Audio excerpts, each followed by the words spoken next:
Good morning, members, and welcome to this meeting of the Education, Skills and Community Wellbeing. This meeting is being live streamed and recorded and will be made available for viewing through our Council website. Remote participants, please follow the good practice guidance, which includes muting microphones and switching off your video when you're not addressing the meeting. Writing speak in the Teams chat function when you want to contribute. If you're in the hall, you can do this on your iPhone or your iPad. Please don't repeat contributions already made by other members, and no material should be posted in the chat function if it's intended as part of the discussions. The usual standing orders apply, including that any votes will be undertaken by roll call. If any member has to leave the meeting, please either leave the Teams meeting for that period of time or write leave in the Teams chat function and then write join when you rejoin the meeting, so we can keep track on whether the meeting is quorate. All members should speak clearly and directly into the microphone when making contributions, and when referring to reports, please provide reference to the relevant page and paragraph to allow everyone to follow. Please focus contributions on areas where clarification is required or to propose an alternative to a recommendation. We have important reports to consider today, and I anticipate we will deal with the business in our usual efficient manner. Members, we will be pausing business at 11 a.m. today to participate in the Armistice Day National 2-minute silence in respect of and to remember those who paid the ultimate price, the most precious price. So agenda item number 1, Sederant, apologies and Chair's approval of members' remote participation. Tracy, can you provide the Sederant and any apologies, please? Thank you, Chair. Good morning, everyone. We've got 23 members present in total, 9 members present in person here at Council HQ, being the Chair, the Vice Chair, Councillor Dougie Campbell, Councillor Dempster, Councillor Maureen Johnston, Councillor Stitt, Councillor Wilson, Julie Irvin, our teacher rep for primaries, and Louise Church, our Youth Council representative. 14 members present on Microsoft Teams, being Councillor Brodie, Councillor Dashbar, Councillor Davis, Councillor Lowe, Councillor McCammon, Councillor Marsh, Councillor Walters, Councillor Young, Stuart Clement, our teacher rep for secondary, Greg Black, our parent council rep for primary, Lisa Vinnie, our parent council rep for secondary, Anne Barber, Martia Barr, Robert McQuiston, all our church reps, and we've got one apology from Councillor Stevenson. 3 members not present at the start, Chair, is Councillor Karen Crothers, Councillor Ingalls, who have been notified may join the meeting late, and another youth councillor rep. And I should just note, Chair, for the avoidance of doubt, there's been a change in membership since the papers were published. Councillor Hill has came off the committee and been replaced by Councillor Marsh. Thank you. Thank you, Tracy, and I approve of members' remote participation. Agenda item 2, the declarations of interest. Do any members have a declaration of interest or a statement of connection they wish to make?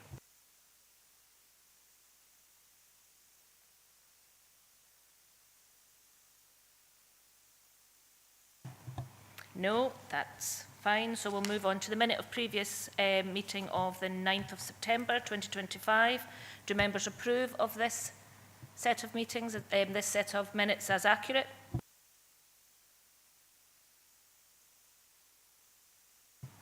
Thank you, members. Agenda item 4, adoption of a new warmth and wellbeing contingency plan for implementation in the event of forecast prolonged and widespread power cuts. We have Martin Ogilvie here to assist if members have any questions. Do you have anything to add to the report, Martin? Nothing, thank you, Chair, other than just to apologise for the tiny typo in the last line of paragraph 1, where I've managed to write emergency rather than energy in my enthusiasm. So it's Scottish Power Energy Networks. Thank you, Chair. Thank you, Martin. So I'll open up to members' debate. Do members have any questions?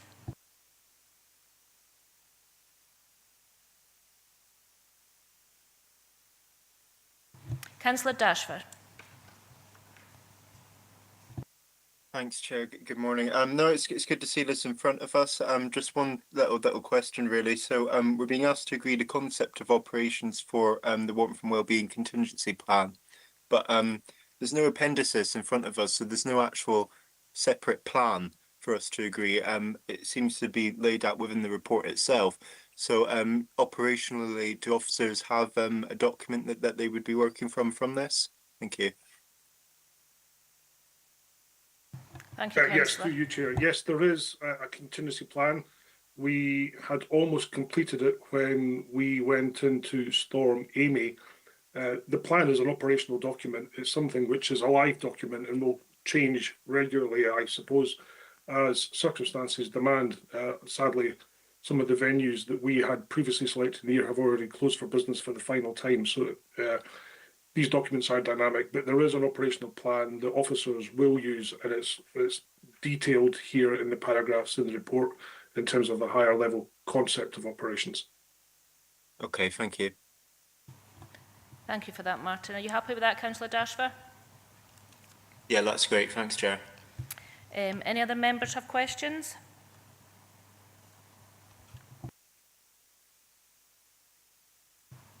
Councillor Wilson? No, it's not. Sorry, it's not actually a question. It's just it is good, as Councillor Dashford said. It's good to see this here in front of us, and it's maybe just to thank the resilience team for. I know communities, certainly my ward, the community council's been working on their own resilience plans. So just to thank the team for that work. Thank you. Thank you, Councillor Wilson. That will be noted in the minutes as well. So no other questions from members. Okay, I'll move to recommendations. Members are asked to agree the concept of operations for an Operation Warmth and Wellbeing Contingency Plan. To note that the draft contingency plan was successfully activated during Storm Amy following joint analysis, and the request by Scottish Power Energy Networks for the Council to be their fully funded operational delivery partner. So, agenda item 5, Council Volunteer Strategy 24-25. We have Liz Manson here in the room to answer any questions from members. Do you have anything to add, Liz? I'll move to member questions. Councillor Wilson. Thank you, Chair. Well, probably firstly we should probably thank all our volunteers because they make a massive contribution. But I'm just looking at page 29 at 4.8, and it's the employee volunteering policy. I'm just wondering what that would look like, if that's okay. Thank you. I think we're at very early days with that. It's something that was suggested, talked about, I think, during the members' seminar when we looked at the strategy, and so the Officer Guidance Group have really just started scoping that out because it would clearly be a really significant policy. So I think we're not very far down the road with that. and there will be consultation about its content. Thank you, Liz. You happy with that, Councillor Wilson? Any other questions from members? Okay. Sorry, Louise. Thank you very much. It's just to say how happy I am to see this in the papers. As you know, I volunteer myself, but it's absolutely fantastic to see the sheer amount of volunteers we have within the council and the authority, and it's good to see that we're going to keep it going. Thank you, Louise, and thank you for being a volunteer also. Any other questions, comments? No. We'll move to recommendations. Members are asked to approve the annual report on the Dumfries and Galloway Council Volunteer Strategy for 24-25, as summarised in section 4.4 and detailed in the appendix, and note next actions as set out in paragraphs 4.5 to 4.8. We'll move to agenda item number 6, the update on the Regional Tennis Centre report. And we've got Lee Seaton here to assist members. Lee, do you have anything to add to the report? Nothing to add, Chair, thank you. Thanks, Lee. So I'll move to members. Councillor Stitt. Thanks, Chair. I welcome this report here today, and it's great to see in paragraph 2.2 acknowledging the great work that the late Keith Tom did for tennis within this region, and also his disability.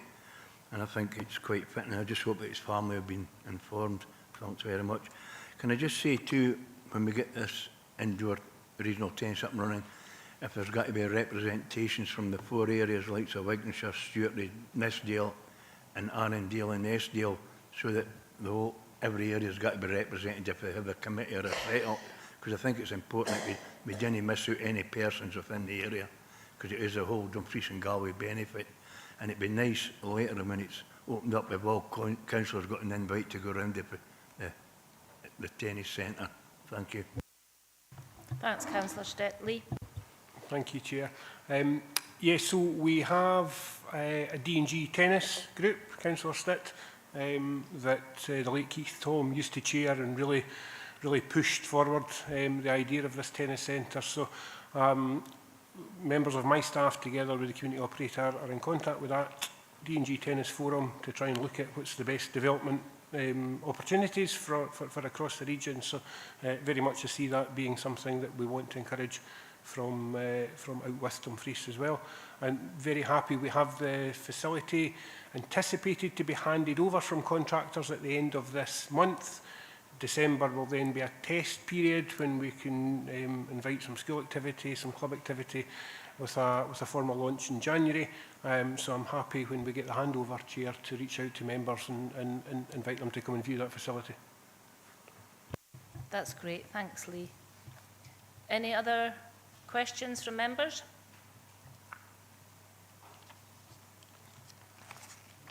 No, we'll move to recommendations. So members are asked to note the current position of the construction of the Regional Tennis Centre at King George V Sports Complex and agree to the installation of a commemorative plaque within the Regional Tennis Centre acknowledging the significant work of Mr Keith Tom in the advancement of tennis and wider sporting activity within Dumfries and Galloway.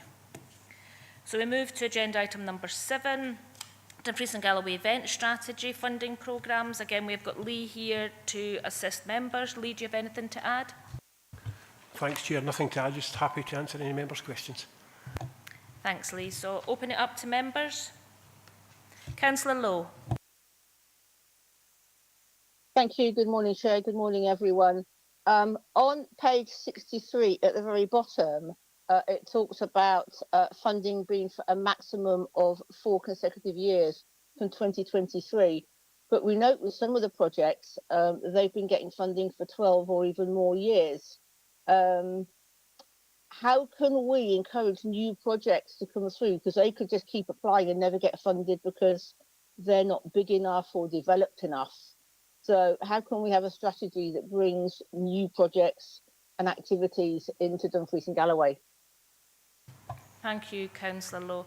I think to add to that a little bit, Lee, I think it's a difference between major strategies and signature events. Because I think the major strategies, it says it's the up to 4 years, isn't it? And then but the signature events. So kind of clarify that. Thank you. Thank you, Chair. Yes, so a previous report to members within the last 2 years, members agreed a criteria to limit the number of consecutive years that the major events funding would apply to any organisation. So only 4 consecutive years could an organisation get funding from the major events fund, and that was introduced 2 years ago. However, we have 3 strands of funding, members will recall. We have a regional events growth fund for the lowest level of grants. We have the major events funding that I've just referred to there, where we have a condition introduced 2 years ago for only 4 consecutive years funding. And then presently there is no restriction on the number of years funding in the current strategy for our signature events. So we used to have 7 signature events. Members agreed to advance 2 additional ones, and we now have 9 that qualify for that. But at this period in time, there is no restriction on the number of years that they can apply, that they can be awarded signature events funding. However, in the terms of each strategy life, so this current strategy is through to the end of 26-27, members may recall that we always do a mid-term review of each of those signature events, where we bring a summary report back on that signature event for members to consider. So all of the existing signature events have had a mid-term review, with the exception of Big Burn Supper that's referred to in this report and proposed to be done after the January 26 event. Thank you. Thank you, Lee. Are you happy with that response, Councillor Lowe? Yes, I just don't want to leave behind that if somebody has a new idea that they just look and think they're not going to get anything. But as long as we can encourage them and, depending on funding, include them, that would be great. Thank you, Councillor Lowe. So Lee, I'll add to that again, sorry. So do we have, what's the opportunities for other people to come along? Because I think Councillor Lowe is quite right that we have the same events quite often all year, year after year, but we do have new ones coming up. And what's the opportunities to allow that to come into these strands of funding? Thank you, Chair. So subject to members' decisions today, we would seek to launch the fund and promote that as widely as possible. The importance is not only through our council media channels and our wider social media channels, but our partner agencies. We are represented on the events partnership through South of Scotland Destination Alliance, Third Sector D&G, Dumfries and Galloway Unlimited, Events Scotland, and it's through those agencies as well and their networks that we ask them to share across their membership as widely as possible, so that all applicants can, or all potential applicants can be aware of the funding.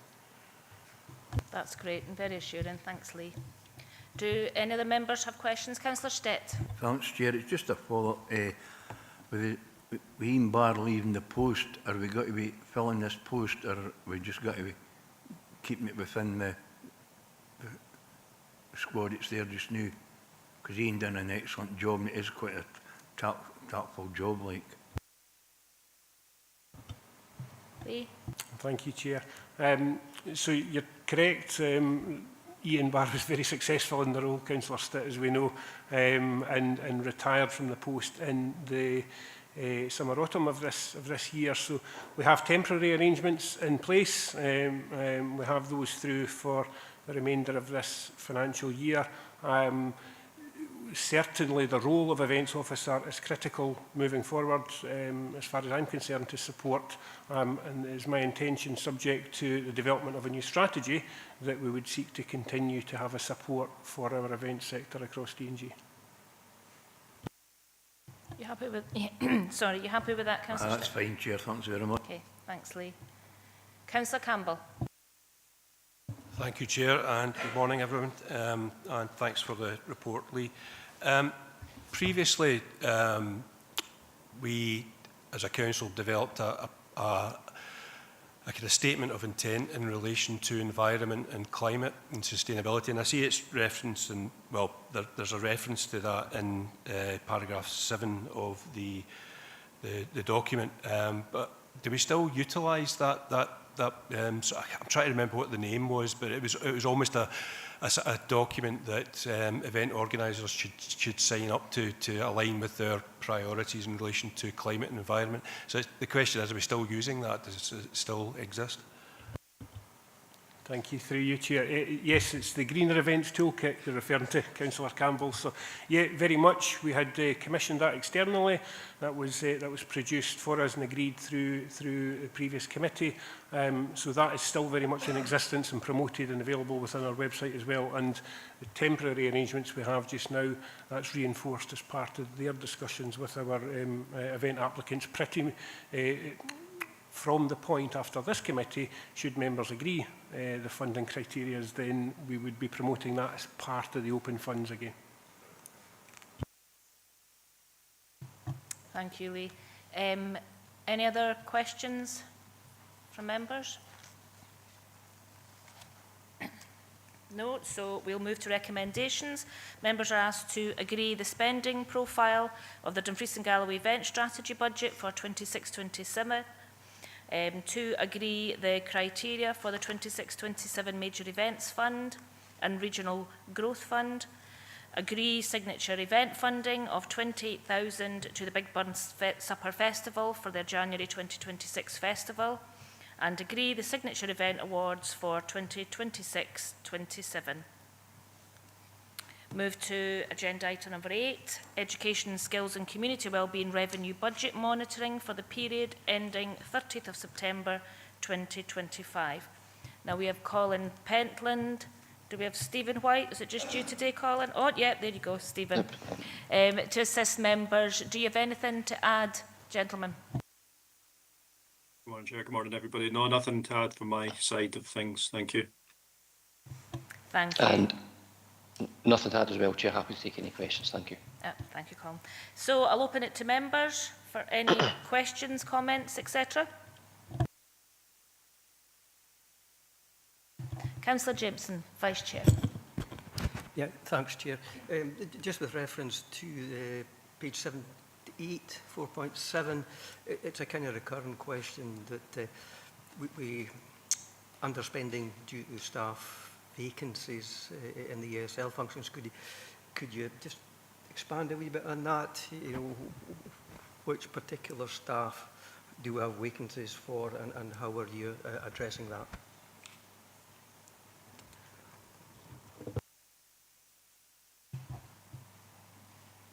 Happy for either of you to pick that up.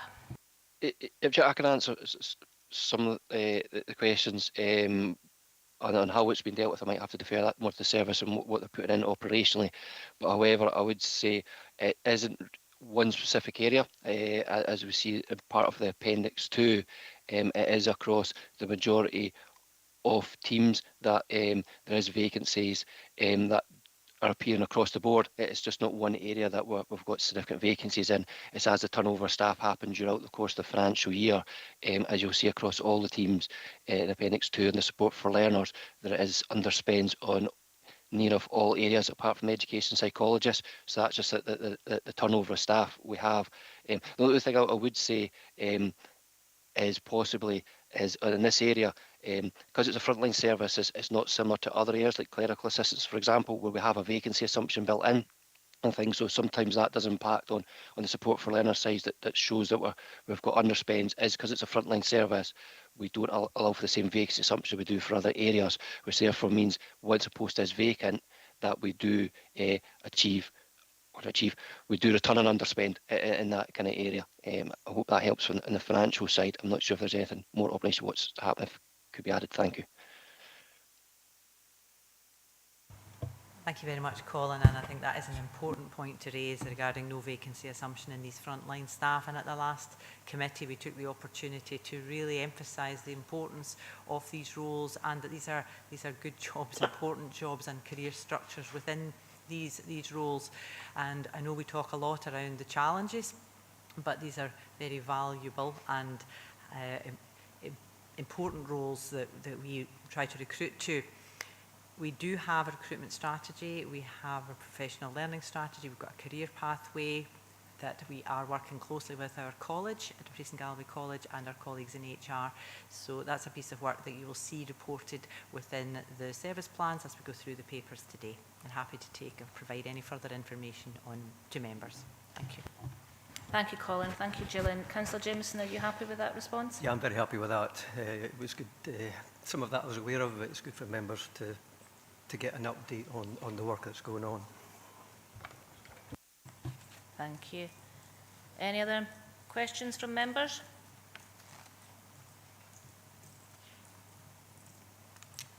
Okay, we'll move to recommendations. Members are asked to note that education, skills and community wellbeing is projected to return a break-even position at the end of the financial year, as reflected in Appendix 1, and progress against the delivery of agreed savings applied to the education, skills and community wellbeing budget in 2025-26 as detailed in Appendix 2. So move to agenda item 9, Learning Estate Strategy. We have Lauren Foss and Kevin Williamson in the room to assist members. Do you have anything to add, gentlemen? Thank you, Chair. Nothing further to add, but happy to take any questions. Thank you, Lauren. So I'll open it to members.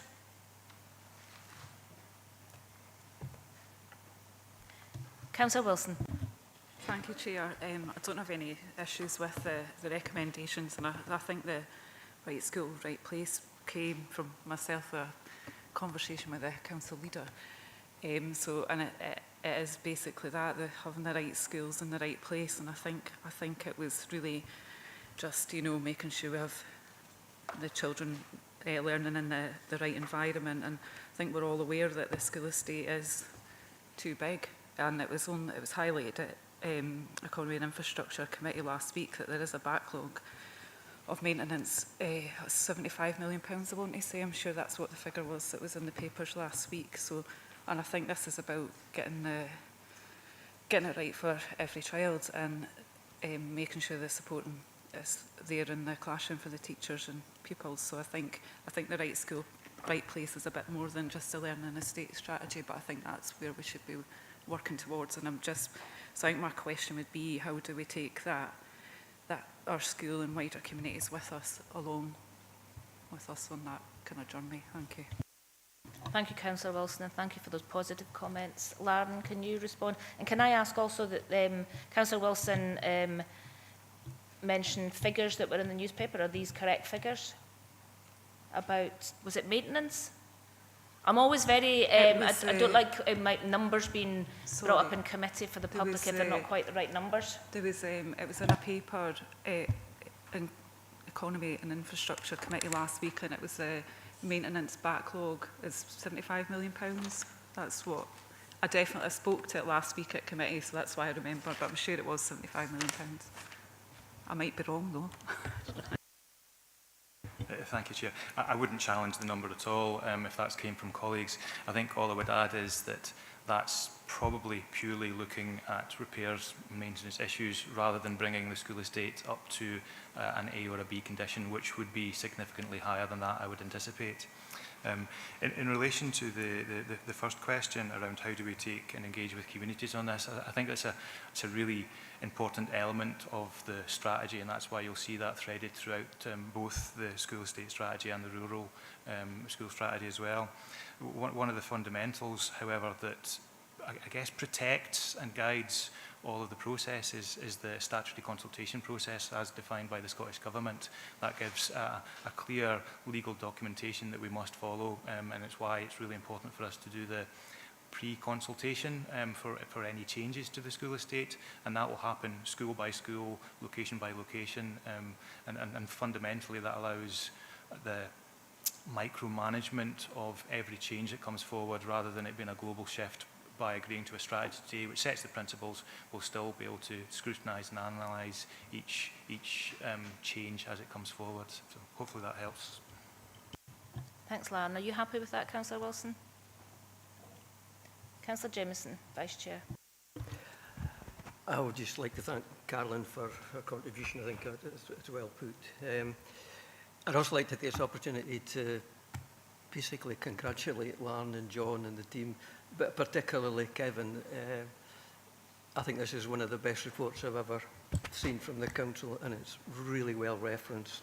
It's objective, and if folk have the time to read it all, it does explore all the issues very, very carefully and objectively, and I think it's something that we can build on collaboratively to address all the opportunities and challenges going forward, because there's no doubt there are challenges, but both the reports, I think, are excellent in their objectivity, and the referencing is really strong as well.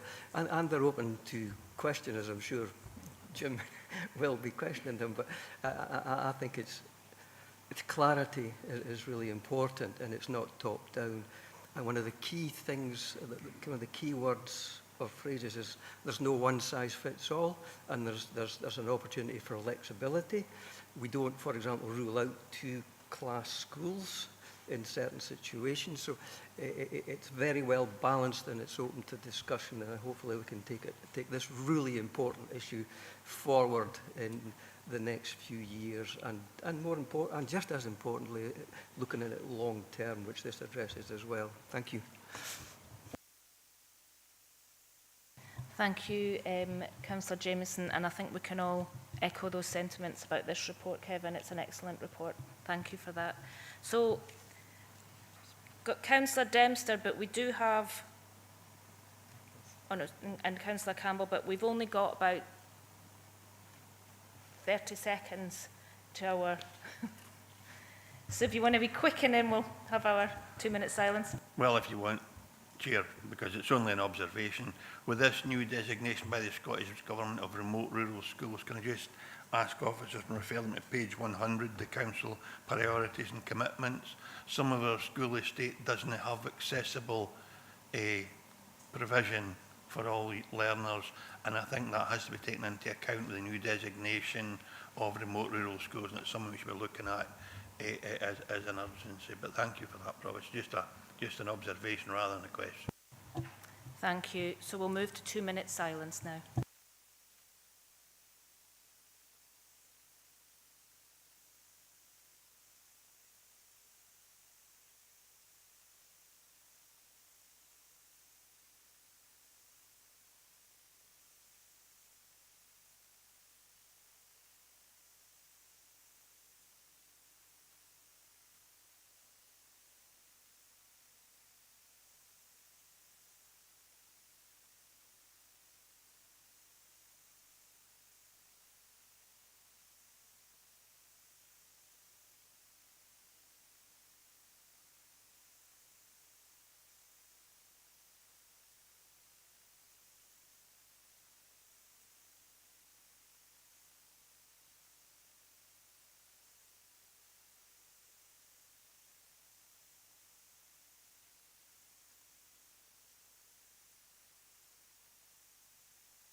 Thank you, members. Thank you for respectfully marking Armistice Day, and we'll always remember those who've fallen. So, Councillor Dempster, do you wish an officer to come in on anything on your remarks? Absolutely there? not, Provost. I'm just making a point that we have a school estate, and I think that the Scottish Government's classification of remote rural schools should change the complexion of how we approach the maintenance and ongoing investment in some of our more remote rural schools, and that's, so I'm just making a point, Provost. Thank you, Councillor Dempster. That's noted.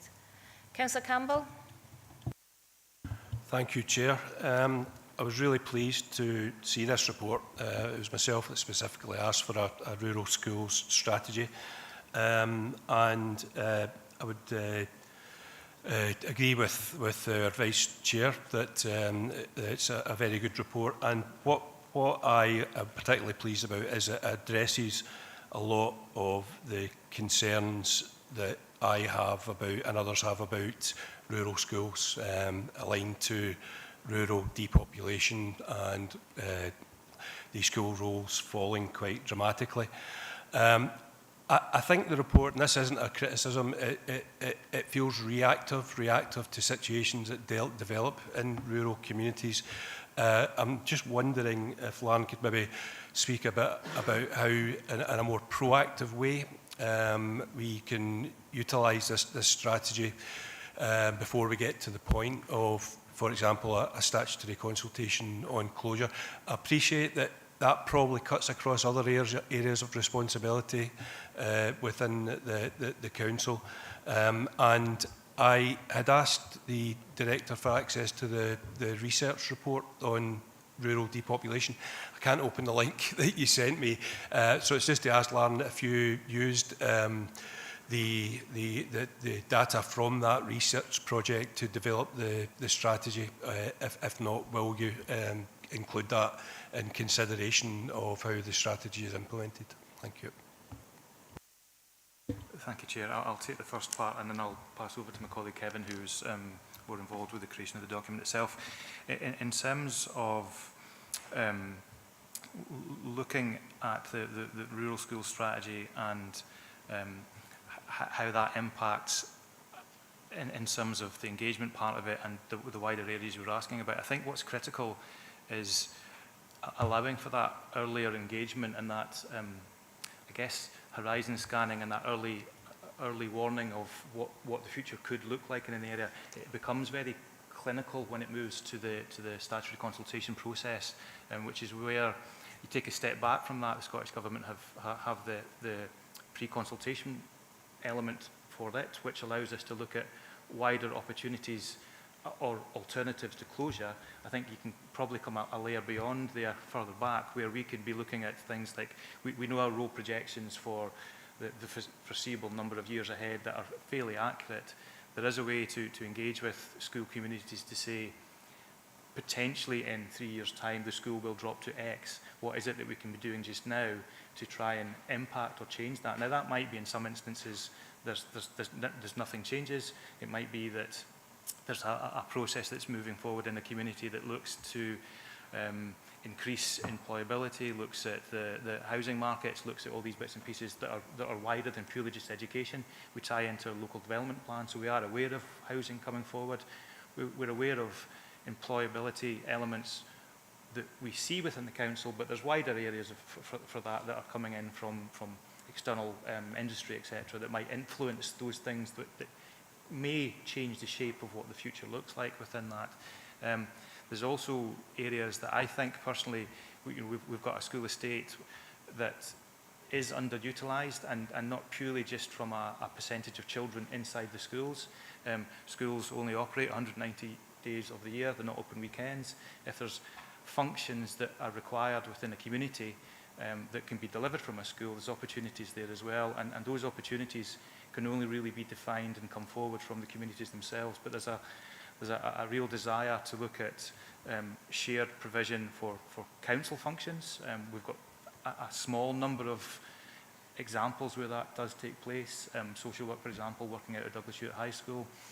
But there's wider opportunities there where we can sweat the assets more effectively, so it doesn't purely just have to be about the core of pupils and how many are in that establishment. So it's those areas, I think, that will help build up the narrative about that pre-consultation and may give an alternative use for that school rather than going down the line of straight to closure. Unfortunately, that will ultimately always be one of the options that has to be considered, but there's a path to follow down through there that may give alternatives. Thank you, Lauren. Are you happy with that? Will we pass the next pass over to? Are you happy with that part of the question, the answer, though, Councillor Campbell?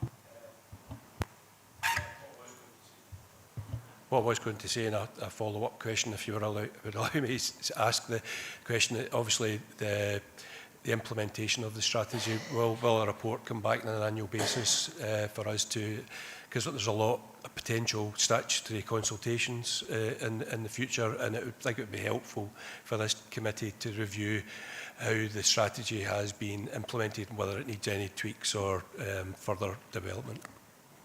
Thank you, Councillor Campbell. I think for the seriousness of the situation, I would be most happy if that was something that officers could provide.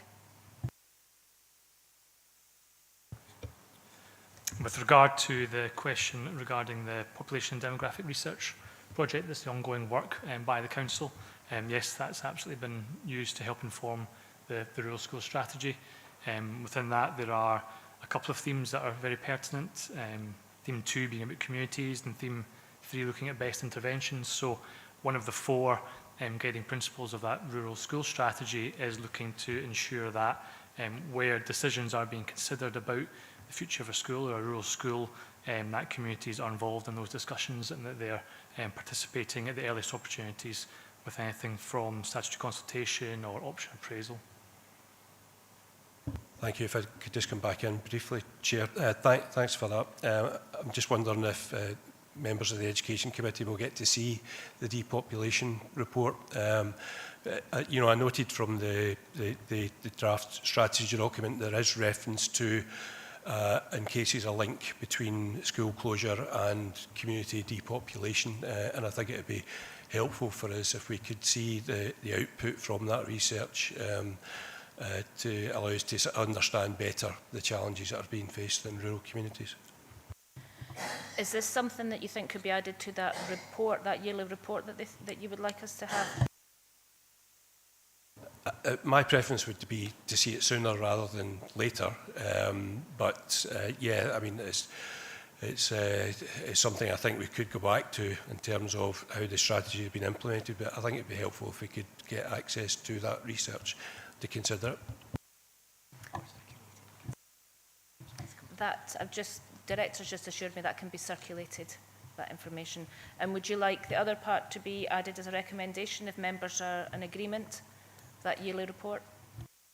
Yeah, please, thank you. Well, I'm happy to do that. Are members happy with that? Yeah, no objections there, Councillor Campbell. Move to Julie Irvine. Thank you, Chair. Morning, everybody. I think this is a really good report because it's laying things out very clearly, so everybody who's involved in schools will understand the process. It gives us greater clarity of what is going to happen, what potentially could happen in the discussions that are going to take place. So from my point of view as a class teacher, it was reassuring to see that some of our smaller schools will be protected. I understand there will be teachers who are single teachers in schools at the moment who will not be relishing the fact that their schools will be going, potentially, depending on where they're located. But I understand the rationale behind it, and I think this lays it out really, really clearly. And I think the 4, what are they called? The rural school strategy, the 4 commitments are really valuable.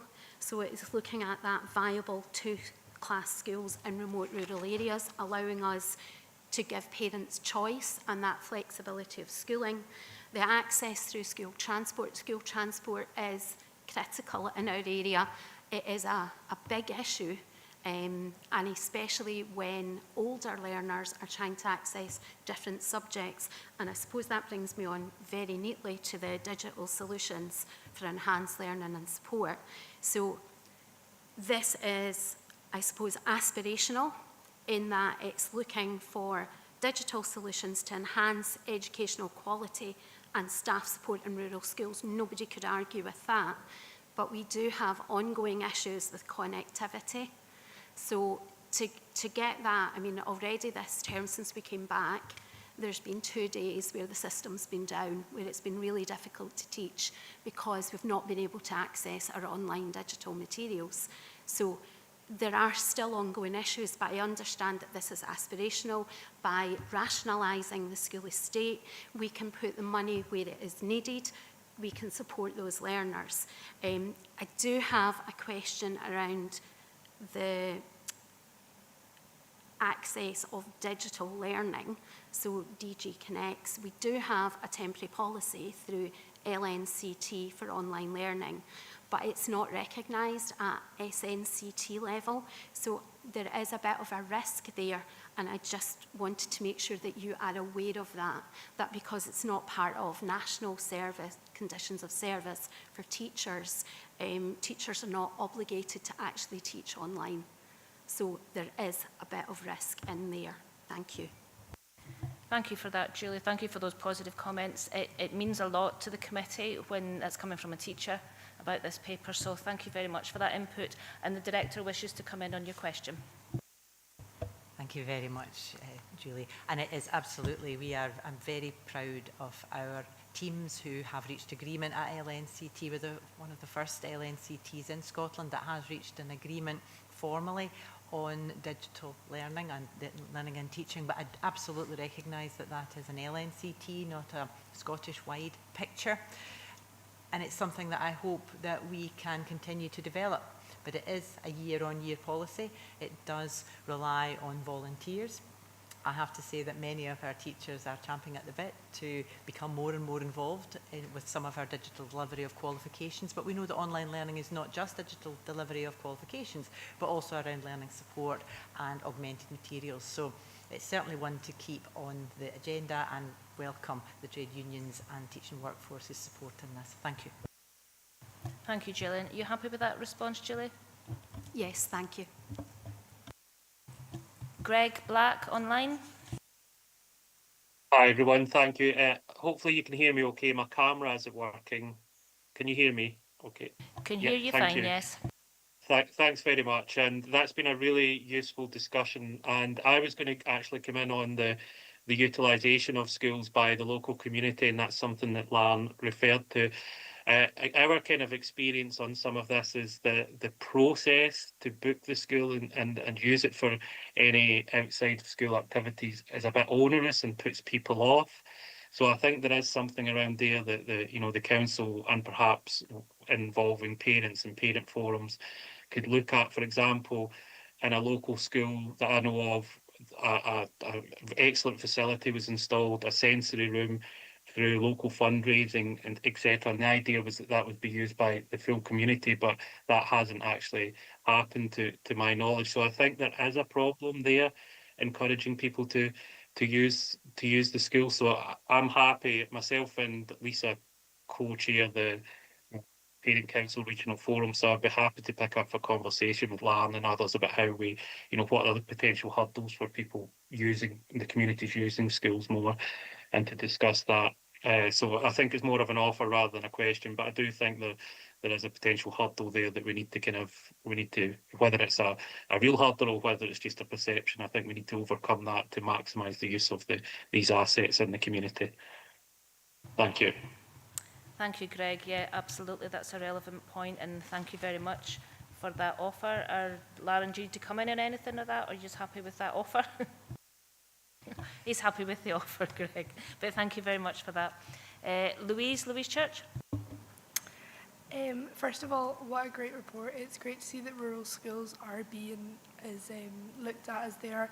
Two quick things. One of them, the bit that really stuck out to me was regardless of postcode. That is key to all of this. It does not matter whether you're all the way at Gretna or Stranraer, your postcode does not matter when it comes to your education. That's really, really positive to see. A quick thing about the online learning.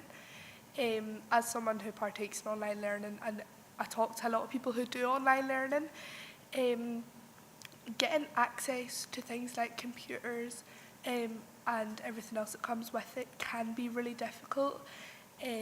Although I come from a large school, we really, really struggle to get internet access or computers just to work in general. So when we're going forward with online learning, and it's great to see that we're utilising it, it is so important. It does give us so much more access, but making sure that the students can actually get onto the lesson is so important. So it's just a little thing to take forward. Thank you for that, Louise. Do you need to come in on that, Lauren? If I can, Chair, thank you. I guess it's making sure the hardware and the technology actually does what we intend it to do. And I won't labour into any of the detail, but there are constantly evolving processes and upgrades and refreshes that are taking place. Secondary schools have just been upgraded to Windows 11 devices. Primary schools are going through that process, which will make a marked difference. But the pace that technology moves at, we're always slightly behind.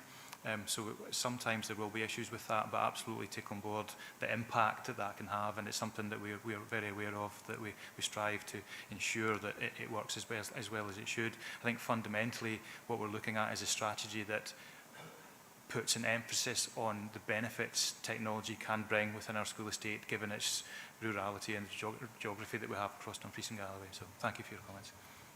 Thank you, Lauren. Are you happy with that, Louise? Thank you. Councillor Dempster. Thanks, Chair. Just a mention that Lauren made about the community use of schools. I had occasion to raise a complaint with officers because one local registered charity would charge £1,500 for the use of a school in a day. And I don't see how we can encourage members of the public to use schools when we have significant charges placed upon them. And it's something, I don't need a reply today, but it's something we need to look at, because we can only encourage community use if it's financially attractive or at least achievable for them to use our schools. There's no use in one hand saying, of course you can use the school, and on the other hand saying, only if you've got a couple of £1,000 to give me for a day. It's just something that needs to be looked at, and probably needs to be looked at in a longer bit of detail to try and encourage more use of the school, which in its own way makes it sustainable, because we're maybe chasing away mere users than we're encouraging by the existing fees and charges that are applied. We set them, officers apply them, so we need to look at that. Maybe that's something that has to come back to members for debate. And the only other thing's a throwaway line, Chair. Maintaining access through school transport on page 145, the complexion that has changed significantly since August, and we need to be careful that we don't suddenly create a creature that we can't control by shutting all the small rural schools, and then we'll be able to pay for the transport to get the kids to the schools that remain. But that's just a throwaway line, at least for present. So no need for responses today, Chair, promise, but I'm sure the officers will take that on board. Thank you for your input there, Councillor Dempster. And of course, when we're talking about fees and charges as well, these could be budget situations. Yeah. That'll be interesting as well, aye. Yeah. So any other members have any questions? Oh, Julie, you want back in? Yes, please, thank you. It was just, I forgot to mention this before, on the back of the DG Connect offering, I think we need to be really, really clear on why we would offer online provision to pupils. There is a concern out there amongst teaching staff that is being used as a budget cutting tool. So I suppose my question is around that. Do we have assurances that it is solely there to enhance provision, that it's not going to take teachers out of a viable class to teach online? Thank you for that, Julie. I'll hand you to the Director in a sec, but it's my strong, strong belief and understanding that this is to enhance the opportunities for our young people. But I'll hand you to the Director. I can just to give you and colleagues an assurance of that. There was a Youth Councillor Church used a very good strap line around not related to your postcode. I haven't related it as well as you did, but this is about equity of opportunity within the curriculum. It's absolutely not about budget saving. It's about ensuring we have the broad, rich curriculum across our secondary schools, which does not rely on whether or not you're at Annan Academy or Sanker Academy and the resources that they have available. It's about making the best use of the resources to give a broad and rich curriculum to all of our young people. And so if, through your networks, Julie, if we can reassure the teaching workforce, this is not a budget saving. It's about learning and teaching. Thank you. And also from a member's perspective, we will never compromise our young people's education. It's not anything that we are looking to do, and none of us would be horrified if we thought. So the budget savings are not, it's always protecting our education for our young people, absolutely. But I understand your concern at the same time, Julie. Vice Chair?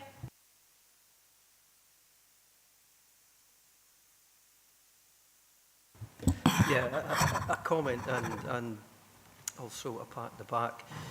You know, at the full council back in February, the budget setting process, we agreed, full council agreed that a report, the Future Education Skills Community Wellbeing Committee, outlining in detail the proposals and deliverability of reduced school estate, acknowledging that high quality education and community must sit at the heart of any proposals, and geographical, rurality and transport challenges need to be fully considered. I just want to say well done to all the team that responded, and to the full council motion that's gone through to fruition now. Maybe February seems a while ago, but there's so much work gone into that, and the previous years, and the subsequent 2 agenda points will again touch on that. So it's good to see a positive, proactive approach by members and the officials. So thanks very much, everybody. Thanks for that, Councillor Jameson. I'm sure the officers appreciate those sentiments. Any other questions from members? Okay, we'll move to recommendations. Members are asked to note the discussions that have taken place in recent weeks at leaders and budget panels, providing the direction towards right school, right place approach. Agree the updated learning estate strategy, right school, right place, as set out in paragraphs 5.3 to 5.5, and agree the rural school strategy 2026 to 2031. Agree to receive a communication plan at a future meeting of this committee that reflects the right school, right place philosophy for the learning estate. Agree to receive a member seminar on the communication plan in support of the learning estate and rural school strategy 26 to 31. And Councillor Campbell, what's your wording? I can't remember your wording, apologies. That the rural school strategy is reviewed in 12 months' time, something like that. That's great. Got that down, Tracy? Thank you. Thank you for that. Thank you, members. Move on to agenda item 10, transformation update, schools model. And again, we've got Lauren and Kevin here. Do you have anything to add, gents? Thank you, Chair. Just to say that it's an update paper from last year, revising some of the values and the detail around our schools. Thank you. Thank you, Lauren. So I'll put it out to members.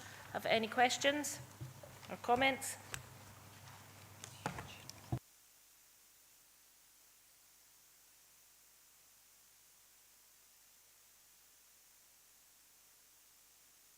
This is a huge report. No questions means it's another excellent report. Oh no, Councillor Campbell.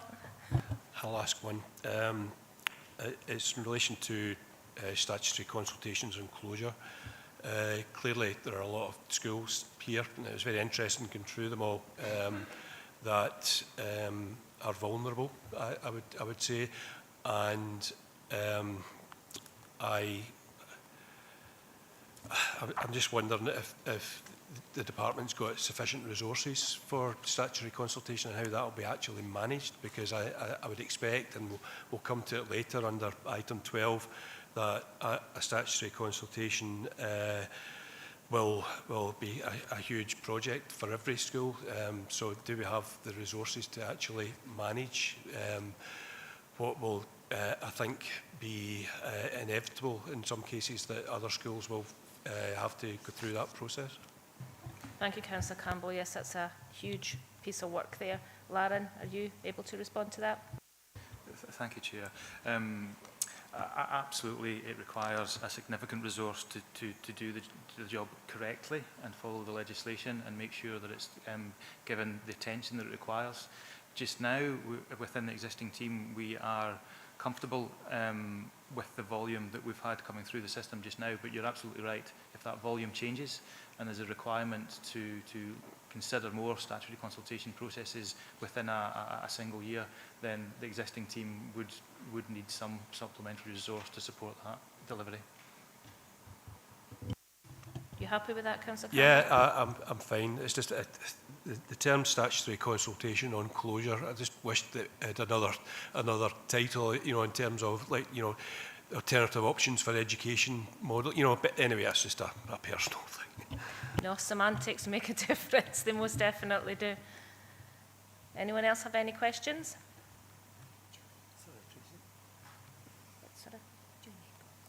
think Julie first. Thank you, Chair. It was just a question. Obviously, this gives us the background information for every school across the whole authority, so that the authority can plan and take into considerations the things that are impacting on that local area, and it sits with the previous paper. My question is, as a member of staff in a rural school with fallen roles, if your school goes through a process and is partnered or deemed to be big enough not to have a partner school anymore, is there a period of stability for staff in that school? Because this is the bit where staff get really, really anxious, because it's the not knowing what's going to happen. And I get with the previous paper that you've got almost like an early warning system now of the projected role looks as though in 3 years this school could be set for closure. So there's a bit of a risk there that when that information goes out, do staff begin to panic and move on? Do children and parents go, oh, well, if this school's due for closure, I might not send them there for primary one? I've got a real concern about the impact of that. And if a decision is made, is there a period of grace for that school where, yes, this decision was made, you've got, I don't know, 2 years, 3 years, whatever, where this is the status quo, and that reassures staff, that reassures parents, you know, that reassures your community.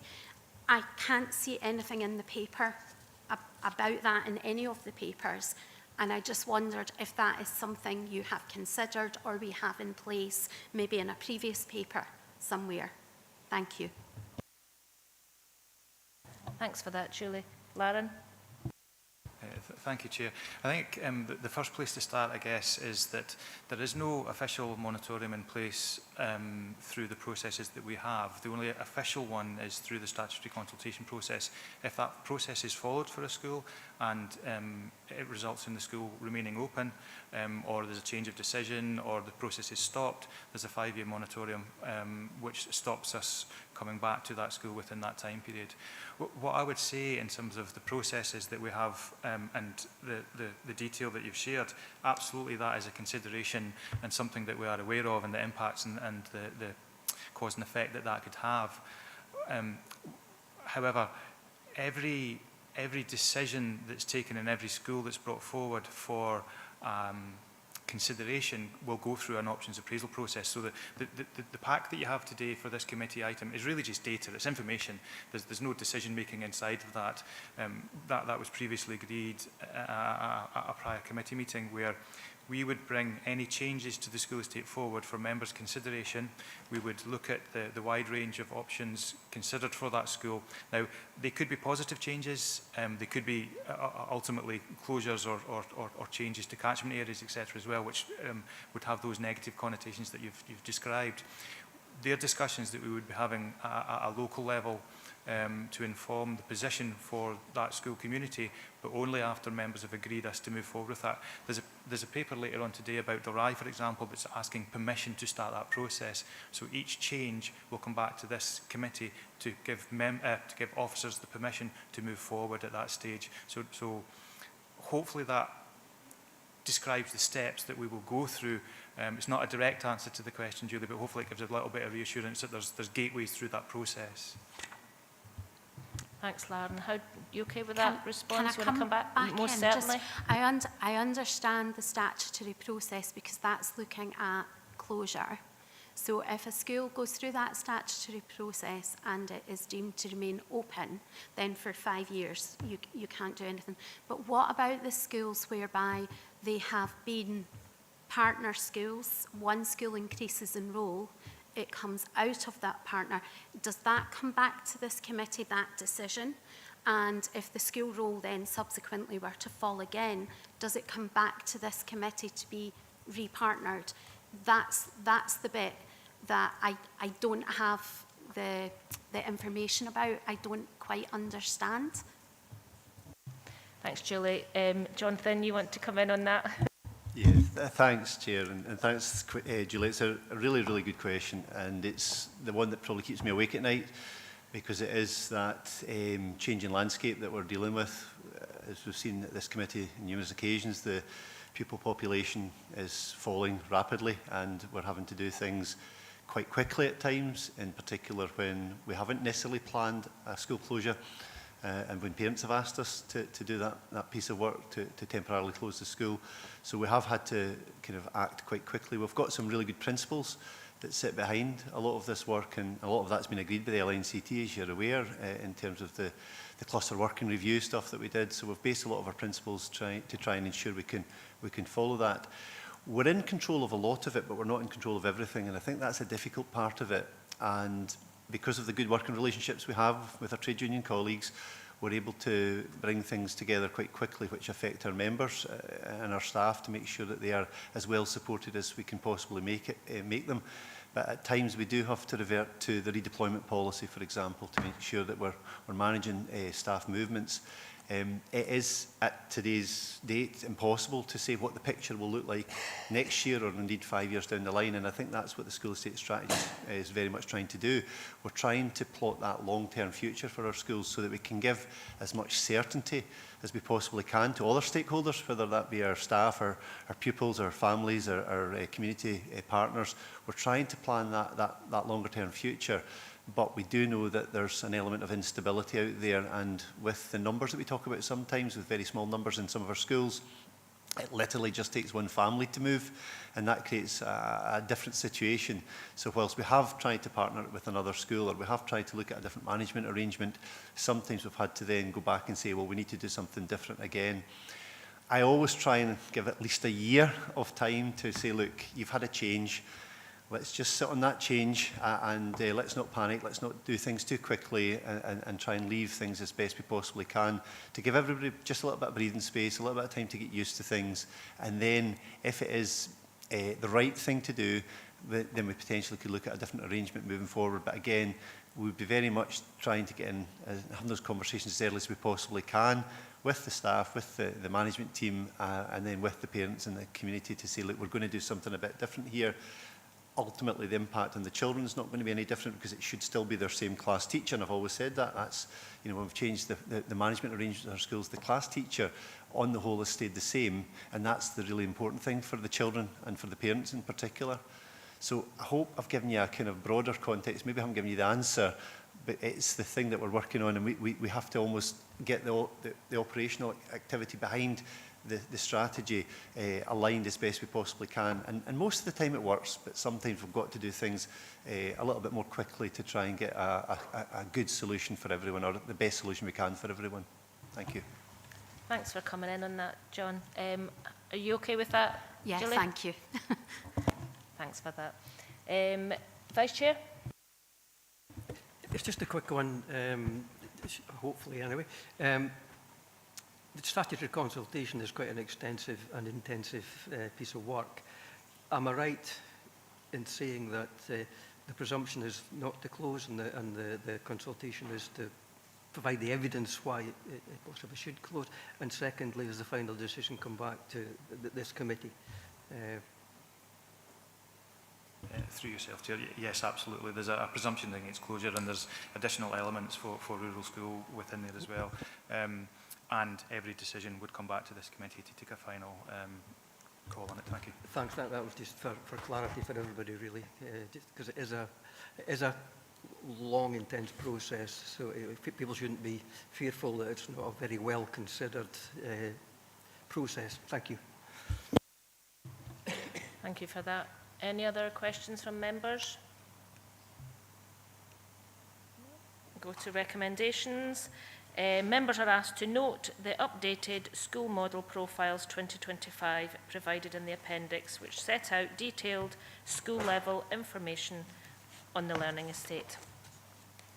So thank you, gentlemen. 11, review of school capacities. We have Louise Ray in the room here, and we have Kevin. Oh no, you leaving? David leaving. So here, Louise here to assist members. Do you have anything to add, Louise? Nothing further to add, Chair. Thank you. Thank you. We'll open it to members. Councillor Lowe. Thank you, Chair. This may require an answer offline, but it seems to be a bit of an anomaly. Sorry, anomaly, I can't say that. So in Ward 5, you have Kirkbean School, which is currently closed, which is a 3-classroom school and officially a capacity of 71. You have New Abbey, which only has 2 physical classrooms and a shared workspace and a capacity of 72.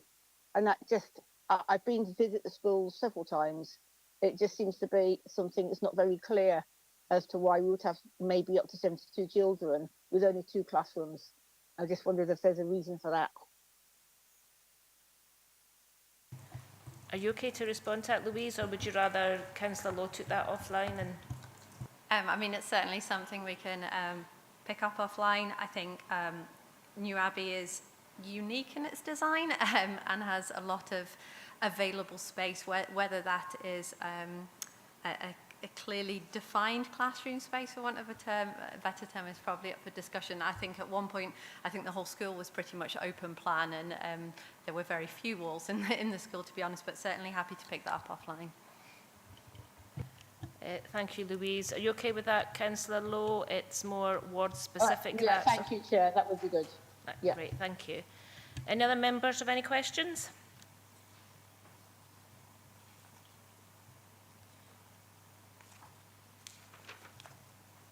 No, we'll move to recommendations then. So members are asked to agree the capacities for primary schools as detailed in paragraphs 4.2, 4.3, 4.4 and the Appendix 1. Agree the capacities for secondary schools as detailed in paragraphs 4.6 and Appendix 2. Agree that the admissions for schools in August 2026 are based on the capacities as set out in Appendices 1 and 2. And note that officers have shared with head teachers the figures for their schools where there has been a change, and will continue to liaise with them should there be any capacity pressures as detailed in paragraph 4.6. Now move to agenda item 12, preliminary requirements for Dalry Secondary School. And we have Louise again, Kevin, and I see we've got Jonathan here also. To assist members, do you have anything to add to the report? Nothing further to add, thank you, Chair. Thank you, Louise. So I'll open it out to members for debate. Any questions, any comments? Councillor Campbell. Thank you, Chair.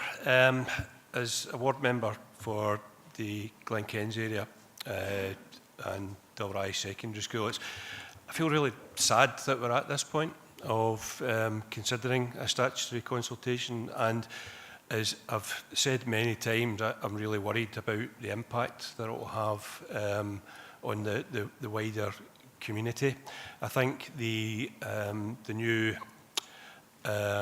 strategy on rural schools is very helpful, and that will be the sort of blueprint I expect in terms of how we approach statutory consultations. And I picked up on the point that I had forgotten to issue or raise earlier when the Vice Chair mentioned the presumption against closure. But you know, clearly with 9 children on the school roll, something has got to change. I wonder, John, I know that there are a number of people in the Glenkens area listening in as we speak. If you could perhaps, if we choose to agree to this item, what can the community expect in terms of the preliminary stages of a statutory consultation? Yeah, thanks for yourself, Chair. Thanks for the question, I suppose, round about this, Councillor Campbell. I mean, I think what we're really keen to do is take our time and make sure we engage as best we possibly can with the key stakeholders. We have developed a bit of a mandate around about that, and what we're trying to do is try and ensure we've got as much information to share that's as accurate as it can possibly be. And so a lot of the work we're currently doing on the presumption we're given permission from committee today to go ahead is that we're looking at all of the data that we have in terms of NHS birth data, etc. And to look at where the children are in catchment, where they're currently attending school, etc., etc. So there'll be a deal of data that's been gathered at the moment. we will be, and we already have, briefly engaged with the Parent Council, primarily to advise them that we were bringing a paper to this committee today so that there was no surprises, to really try and ensure that we're keeping a really open dialogue on the journey we're going to go through over the winter period. And on permission, with the assumption that permission is given, we'll move into the pre-consultation stage in January, and we'll take that through till March of next year. We will ensure that we are sharing as much information as we can with as many stakeholders as we can. So we'll use all of our communication devices and systems, such as Gov Delivery, to ensure that all stakeholders that we're aware of have that information, and that will include our community councils, etc. At the end of January and the beginning of February, we're going to hold 4 community drop-in events over 2 days, where we'll go out into the various parts of the Glen Kens. We're looking to attend Balmaclellan Village Hall, New Galloway at Kells Primary School, the Lagwin Hall at Carsfairn, and indeed finishing up at Dalry Secondary School. And that'll be an offer of afternoon and evening on different days as well, to try and ensure we get as many people involved as we possibly can and hear as many views as we possibly can. These will be drop-ins, and it will be an opportunity for the stakeholders to ask us the questions that they want to ask us, to make sure that we can respond wherever possible. We'll also have ongoing an online survey, so that anyone who wants to put their views forward can absolutely do that. And we'll be also talking to our young people, both within the school of Dalry and also those children who have chosen not to be in Dalry. So I think the children we've identified are primarily within Castle Douglas, or there are a few in Kirkcudbright Academy as well. And we'll be talking to the future potential children in terms of primary 6 and 7. We feel that that's probably the best age range of children to speak to. And again, we were given a steer from the Parent Council at Dalry that they prefer that not to be led by education specialists, and actually we'll be asking our thriving community partners to support us in that work as well. And with all of that, we'll then look at all the information we gather, and we'll bring that back to this committee in June of 2026, and members will then have the decision to make about whether we move into the statutory consultation process itself. So hopefully that's given a fairly full response to what you've asked, Councillor. Yeah, thanks for that, John. That was very helpful to get a layout of how the preliminary, which is a word for, it's hard for a few of us to say, stages of the consultation, and I'm pleased that a report will come back to committee on how that, what data and what information that we have that will guide us in the future. And just a quick question in terms of alternative options for education provision. So, for example, as we know through the mothballing working group, we talked about all through schools, and I know the head teacher at Castle Douglas had been working with the community parent council on that. Would that be discussed at a preliminary stage, or is that going to be at the next stage in terms of the full-blown consultation? I think we've done this process a number of times, and whilst it may not have been to the size and scale of Dalry, and it may not have been with a live school, for want of a better term, we've been through this process. It's a tried and tested process, and we will assess all other, I guess, suitable or achievable options through the preliminary phase. So we won't rule anything out. Some of those suggestions may come from ourselves, may come from communities, and we will explore all those options prior to, or that will be included as part of the paper we bring back to committee. You happy with that, Councillor Campbell? Any other questions or comments from members? No, we will move to recommendations. Members are asked to note the historical and current position of Dalry Secondary School, note the statutory obligation in relation to preliminary requirements in relation to rural schools, and agree to the commencement of the preliminary requirements phase for Dalry Secondary School in accordance with section 12A schools consultation. So we move to agenda item 13, the evaluation of Youth Beats Festival 2025 and options for a sustainable future for the festival.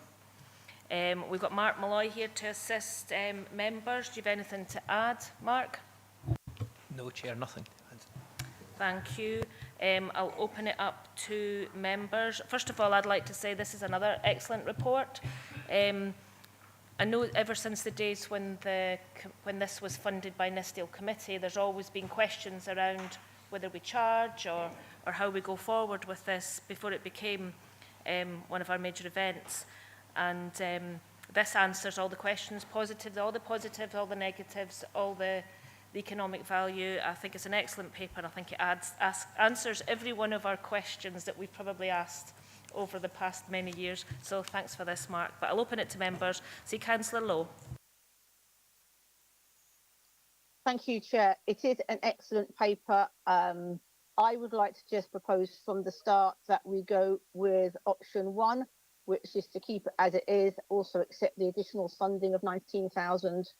Any change to that model, we could lose much funding, we could lose a lot of other funding. Because it's a free festival, that's why we receive the funding that we do. It isn't just Dumfries and Galloway that benefits. There's 19% of young people come from outside the area. It's really well known, and I don't want to lose this festival, so I would like to propose option 1 with the additional money. Thank you, Councillor Lowe. I'll move to any other questions first before we decide which option we're going to fully. Councillor Wilson. Thanks, Chair. I would support Councillor Lowe. I absolutely think we should be keeping this event as a free event.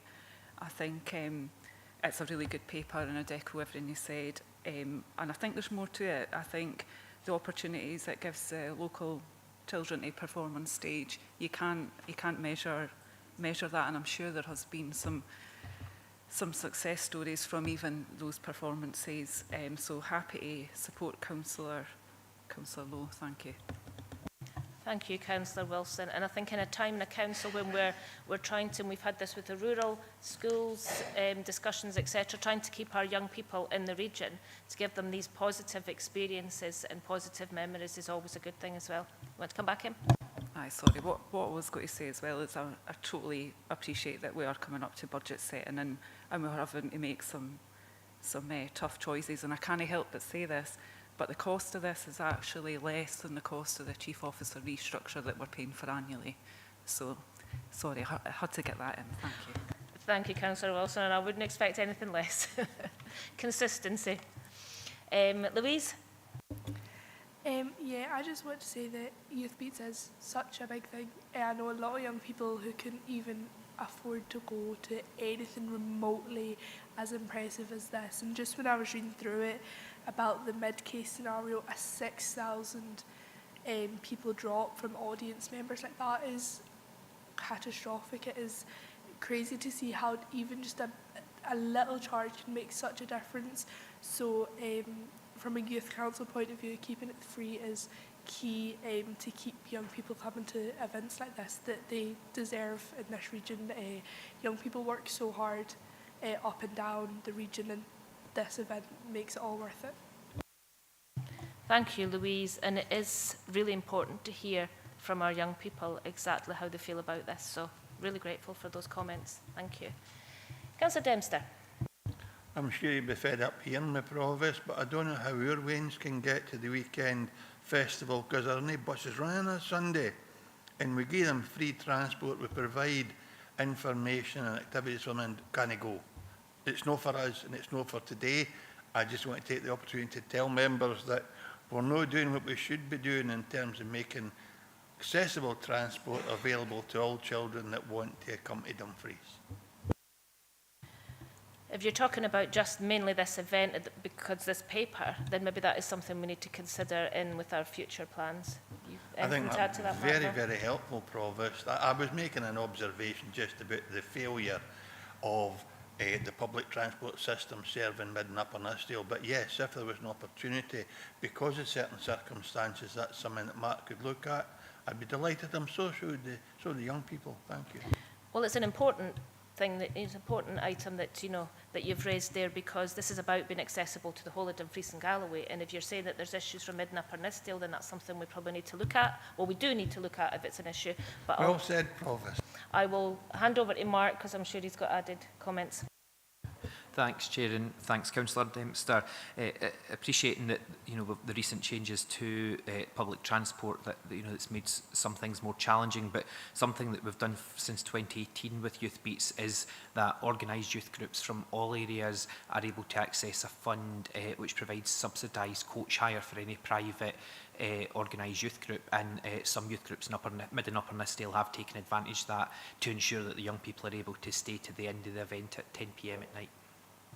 That's great. Thanks very much for that, Mark. Maybe that's great, Jim, but maybe we need to also make sure that that information is widespread enough so all our young people in all areas know that there's these opportunities. You want to come back in? Thanks, Mark. Councillor Campbell. I was just going to throw in the stewardship, but you've kind of covered that, so it's fine. Thank you. Accessibility for all. Any other comments? So we'll go to the options. Our members, we've got basically a mover and a seconder for option 1. Are we all minded? Do we all agree? Anyone otherwise minded? Okay, we'll move to recommendations. Members are asked to acknowledge the key contribution of volunteers involved in the Youth Beats Festival. Note the significant economic impacts of over 1 million for the festival. Scrutinise the options for the future of the festival as detailed, and we've chosen option 1, to remain as is. Agree to recommend to full council an option as detailed in 4.27 and table 4, which again with option 1. And should members agree to keep the festival free, option 1 of the table, agree to recommend to full council to allocate an additional 19,000 recurring funding as part of the 2026-27 budget setting process as detailed in 4.28.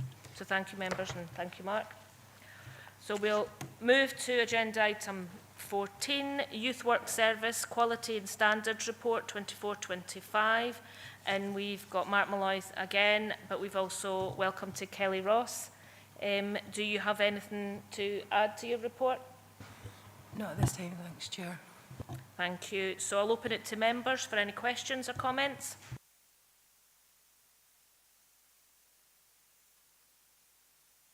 Councillor Lowe. Thank you. And I just want to commend the whole of this report, but particularly page 663, the Young Women's Network. It was an incredibly important thing for me to do that this year. So the number of us who were mentors, and I'm delighted that I know that the team are looking to different areas of funding for continuation of this project. And I'd really like to see it going on, to see the growth in confidence of the young women that we were working with over just 6 months was amazing. So I really hope that this is something that can become almost like a Youth Beats and actually can go on from strength to strength every year. Thank you for those positive comments, Councillor Lowe. Do you have anything to add to that, Kelly, about the Young Women's Network? Just to say that the group are in the process of looking at next year's mentoring programme, so it will be continuing. That's fantastic news. Thank you. Anyone else? Councillor Wilson. I don't have a question, thank you. It's just to say thank you for the report. It's really good, and it's just to thank the Youth Work Service for the phenomenal amount of work they do. It's very much valued and appreciated. Thank you. Thank you. They're very much pride of Dumfries and Galloway Council, I think. Louise? Yeah, it's just one bit on the report. The wider achievement section, it is great to see the amount of wider achievement stuff that's being offered to young people. For example, your Youth Achievement Awards, SQA marked, things like that, you might not have got when you wanted to get them. So having the chance for young people to go and get awards like that is absolutely fantastic, and I thank all the staff for the hard work they put in to get the young people them awards. Thank you, Louise. I think it's all thanks you're getting, Kelly. No questions? think everyone's very appreciative of everything that youth work services do. Any questions? Any more comments? Any more thanks? No? Okay, we'll move to recommendations. Members are asked to note the work of the Youth Work Service from the 1st of April 24 to March 25 and scrutinise and agree the Quality and Standards Report 1st of April 2024 to 31st of March 2025 as set out in the appendix for submission to Education Scotland and YouthLink Scotland. Thank you, members. Thank you, Sarah. So agenda item 15, we have the 6-month assessment, 1st of April 25 to 30th September 25 of Thriving Communities Service Plan. We have Harry Hay online to assist members. Do you have anything to add, Harry? No, thank you, Chair. Happy to take any questions or points. Thank you. Thanks, Harry. So I'll open it to members. Councillor Stitt. Thanks, Chair. It's page 710, Harry. It's TC04, and it's under the risk factor. It goes, UK government funding does not cover the cost of supporting asylum seekers, contingency hotel in the community. I was led to believe that this was all covered, because at the first meeting we had about asylum seekers coming out here at the Mercure Hotel, we were told that it was the UK government, along with Mears Group, who were the contractor, everything was taken care of. So if that's not the case, where does the money come from to subsidise this? Thank you, Councillor Stitt. Harry? Thank you. Through you, Chair. Yeah, it's simply highlighted as a current risk, and hopefully the occasion never occurs. But just in terms of our service delivery, we felt it important to capture it, that it could be a risk, but one that may not actually occur. Thank you, Chair. Thank you, Harry. Are you happy with that? Thanks. Councillor Walters. Thanks very much, Chair. Just a point of clarification on page 721. I was looking at the performance information, and I was just interested to see the changes that are being proposed, that they're so large from the increase in the annual targets. The second one is increase in annual target from 480 to 2,800, and going down those channels. I wonder why there was such a big change or a big change being proposed in the performance targets on there. Do you want to come in, Harry? Yeah, thank you, Chair. So members may recall when we first established service plans, the initial service plans some time ago, there was a little bit of a health warning that targets that were established at that point were the best projections that officers could make based on the information they had at hand at that time. And as part of our ongoing performance monitoring and reviewing of service delivery, we try and pick up on trends and changes to user numbers or uptakes, depending on what the service area is, and we try and keep them as current and relevant as possible. So depending on the particular change, there will be pretty specific underlying reasons as to why that particular service area is proposed for a change. You know, sometimes in terms of usage, if promotion has happened, for example, or we're really trying to break down barriers for participation, as another example, we actually find that uptake significantly increases over what we hopefully anticipated to start with. So it can vary depending on the service area. Thanks, Chair. Thanks, Harry. Councillor Walters, are you happy with that response? Yeah, yes and no. Yes, I can see that obviously targets are sort of created for what we know already. But just seeing, like for instance, on the number of community-based physical activity opportunities for adults, the target has gone from 950 to 5,000. Is that does that does that not have any implications for what we've been doing already, or the capacity of the service to actually hit that target, or has there always been a large difference between what we've been targeting and how much we've actually been delivering? This isn't really a criticism. It's just trying to establish how we're doing this, how we're going to increase our targets so much without capacity issues. Thanks. Thanks, Councillor Walters. Harry, are you able to answer that? Yeah, so if for example we've got a service plan that we outline a range of ambitions and targets to support them, that focuses on delivering services within existing established resources. So should, for example, we identify a demand that can't be met through current capacity and resources, we would of course bring that back to members to identify that, you know, there is an opportunity to expand it further, but it would require almost a cost benefit analysis of allocating additional resource.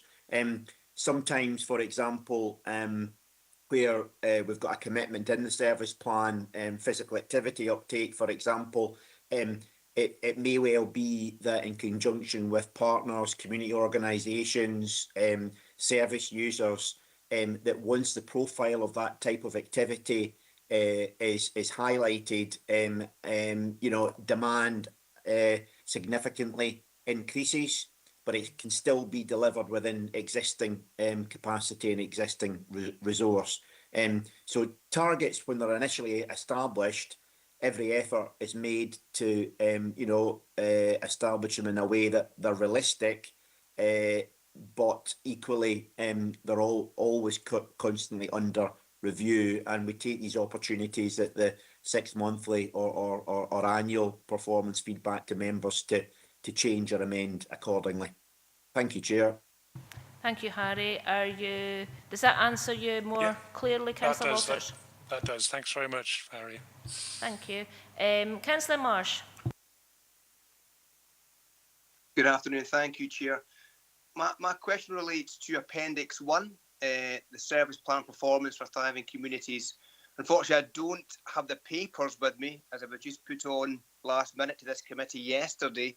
But looking online, it's within Appendix 1, and it is the code of which is SO2.08, the last item in improvement projects relating to working in partnership to develop a model for providing health and social care that looks at pathways from schools, colleges and funded apprenticeship posts, the progress of which is set at 0%, and the due date for this is the 31st of March. Given what we know now about the huge financial pressures being faced by the Health and Social Care Partnership, with the massive in-year deficit of, I believe, £11 million, should we be alarmed at this 0% figure? Because I believe that this is something we should really be focusing on and pushing for to try and train up, you know, within and well, using all the resources available, schools or colleges, to have more people on the ground within the Health and Social Care Partnership. I wonder if Harry could maybe give a little more detail or explain further as to why the percent progress here is at 0%. Thank you. Thank you, Councillor Marsh. Harry, can I put that over to you? Yeah, thank you, Chair. So this is linked to our employability service, and it will be very much based on the milestones that were established when the initiative was agreed by members. Happy to send out to members the greater detail on this, but it will be because the actual review and delivery isn't scheduled until the 26, which I appreciate is very quickly coming over the horizon, but it will be very much focused on the milestones and how they were established when this particular priority was agreed. Thank you, Chair.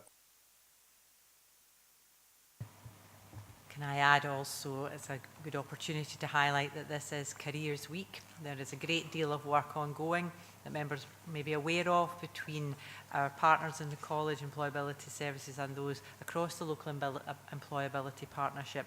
So as Harry highlighted, this particular project is a specific piece of work, but I can reassure members there's a great deal of work in looking at pathways into the health and social care workforce.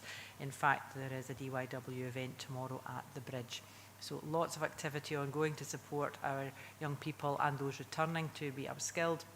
But as Harry highlighted, this particular project is dependent on the milestones, but we can furnish members with that information as Harry offered. Thank you. Thank you, Harry. Thanks, Gillian. Are you satisfied with that response, Councillor Marsh?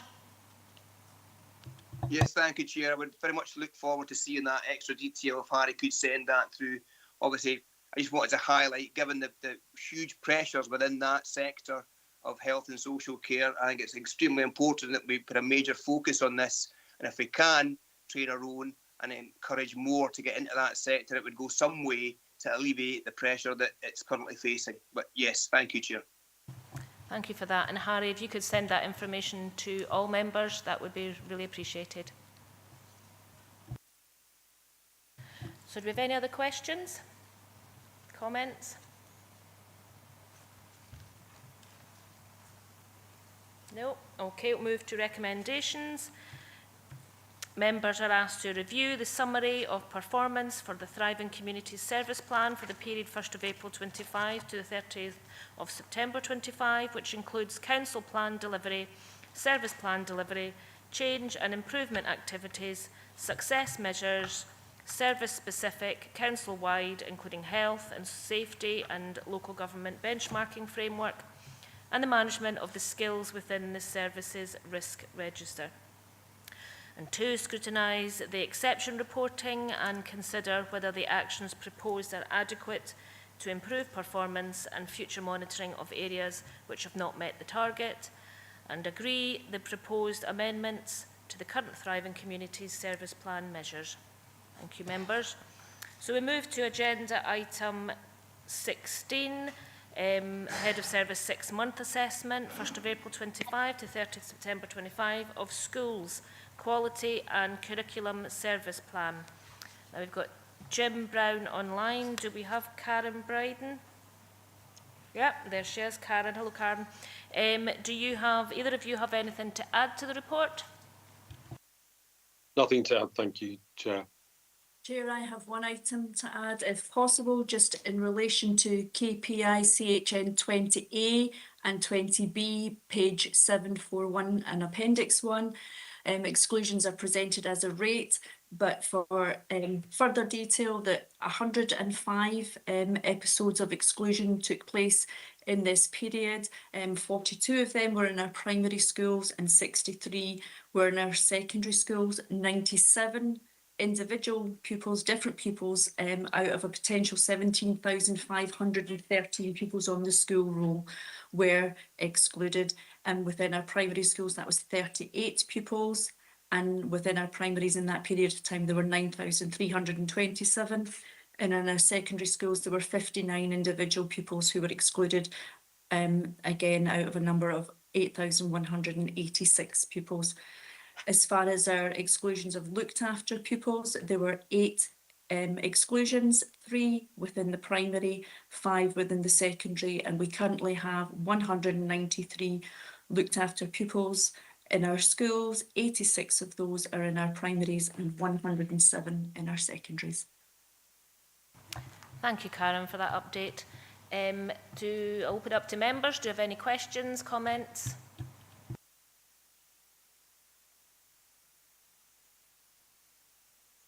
Councillor Lowe. Thank you, Chair. So on page 734, code QC C10125, which is the anti-bullying work, myself and Councillor Jameson have certainly seen the draft report that's been put together by Nikki Reynolds, which is an excellent report. Is this committee and all the committee members going to see that report at some stage for discussion? I note it's included in an area committee tomorrow, And I've got a couple of questions, but I kind of feel that more this committee is the place to ask the questions rather than when we've got the paper in front of us for Nithsdale. So I'm just wondering when we should get those questions asked. Thank you, Councillor Lowe. Yeah, I think this is merely a function of the new process that we have for area committees. It was, as you rightly say, Nithsdale area that asked for additional detail.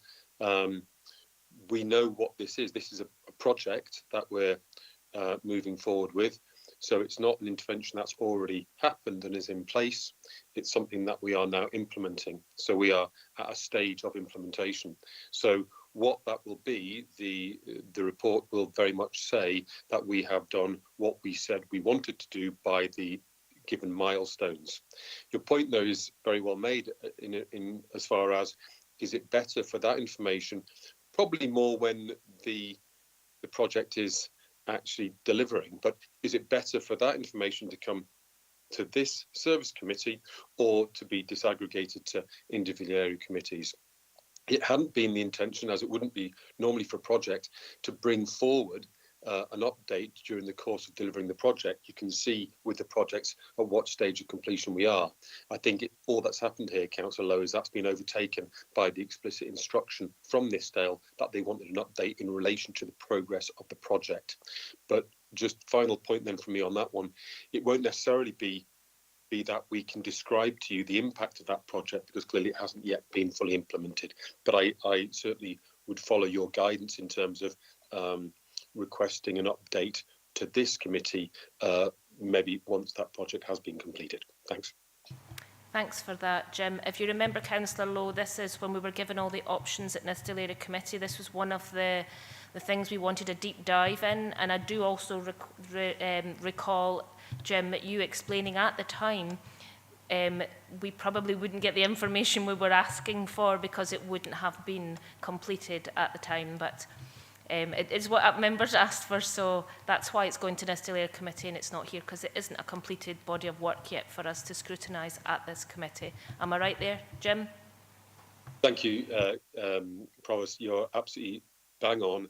That is perhaps what I didn't manage to communicate fully effectively at the Nithsdale Committee previously when we selected those targets, but that's exactly the point, that this is a project that is mid-term in terms of implementation rather than at the point where we can see the impact of the final project. But nonetheless, I'm glad you're pleased of the report, Councillor Lowe. We have got a response to Nithsdale Area Committee, and clearly that report, we would be happy to bring that back to this forum. My guidance to you would be, it might be more useful that we wait till the completion of the project and then give it time to embed, and then we can look at the impact, whether that's actually delivered what you and we intended. Thank you.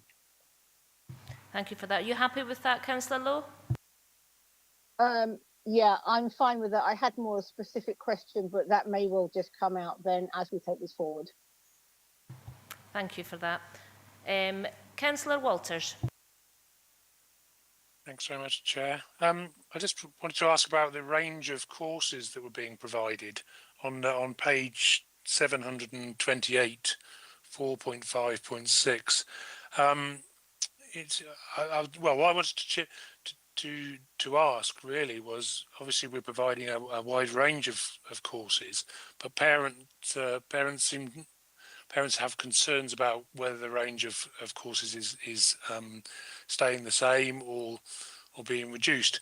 And I wasn't sure from the text at the top of that page whether it's we're establishing a baseline or whether we are able to say the range of courses we're offering. Say, for instance, the 30 different hires that I mentioned. Is that staying the same? Is that going down, or has that increased?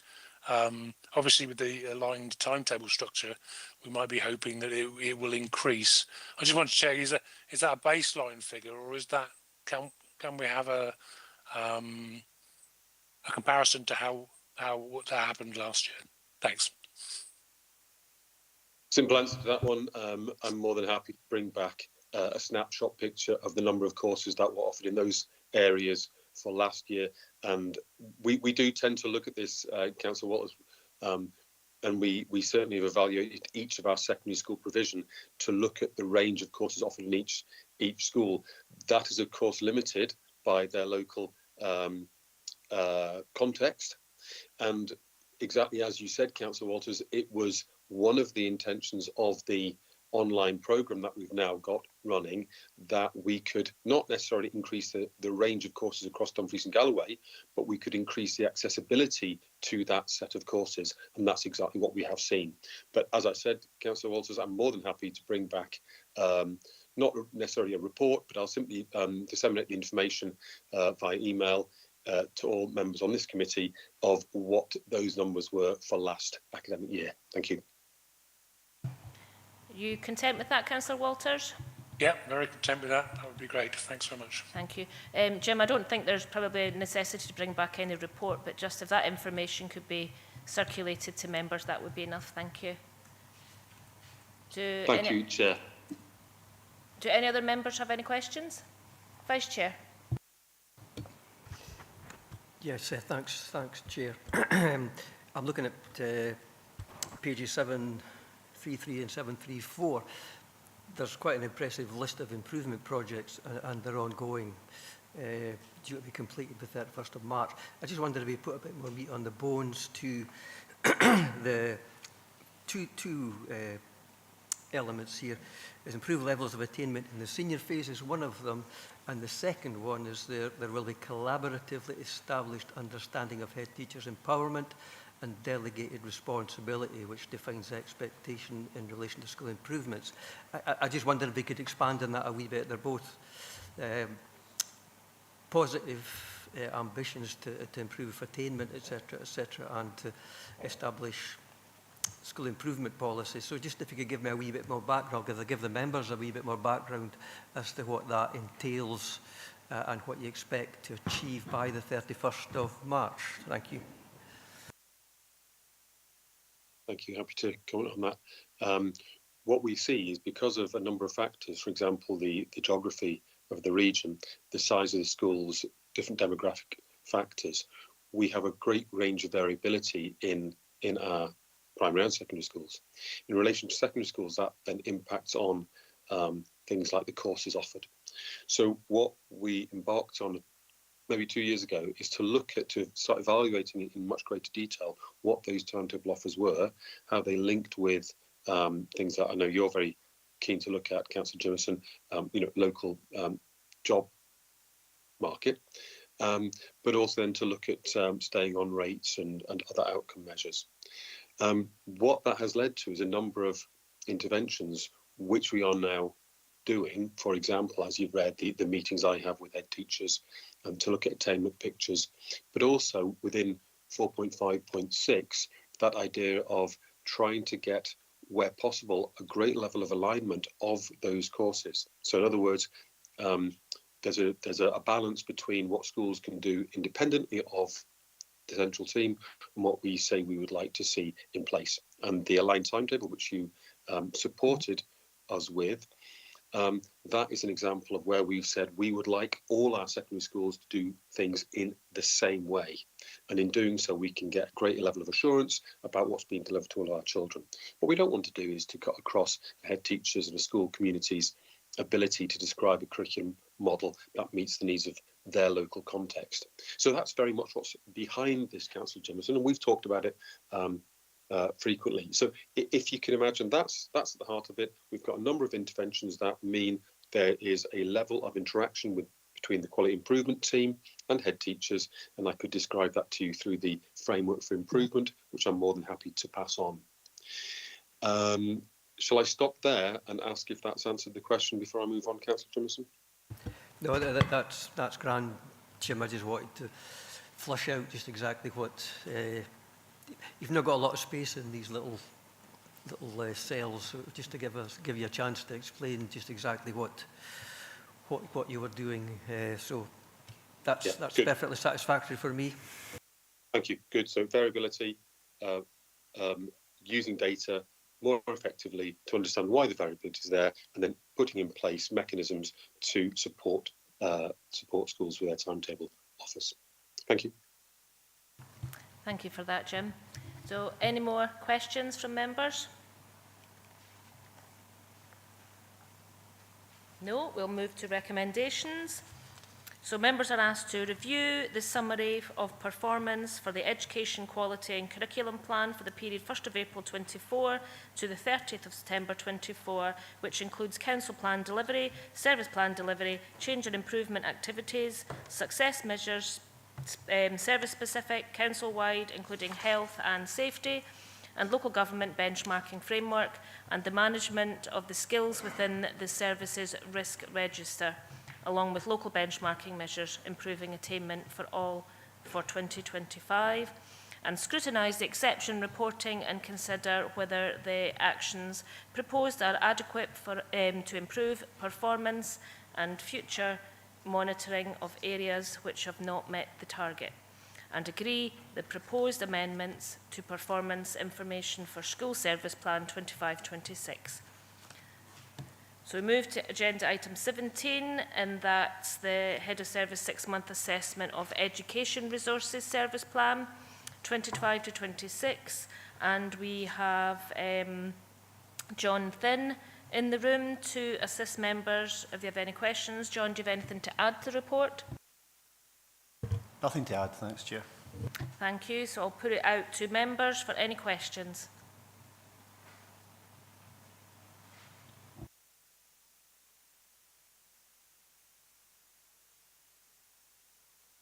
Louise. It was just a quick question about, I see the parent portal has been asked to be rolled out within schools. It's just saying here that some schools are not yet on board. What are we doing to promote it? Because it is such a useful tool for parents out there. So I was just wondering what we're doing to promote the parent portal. Thank you. That's a good question, as always.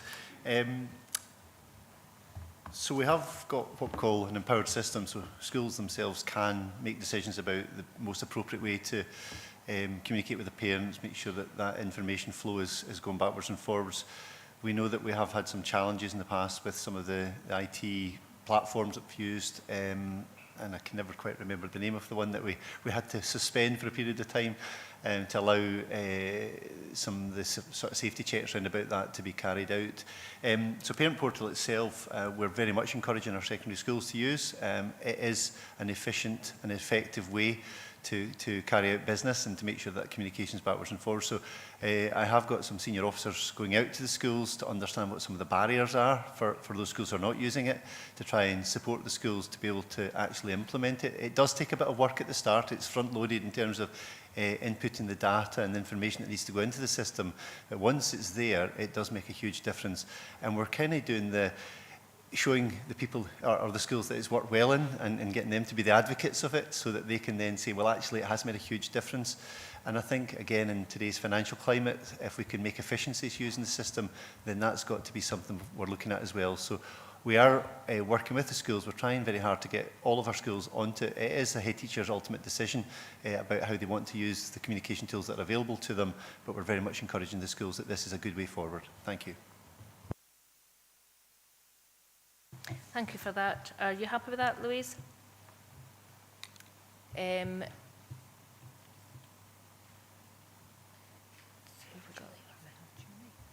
that you, Julie?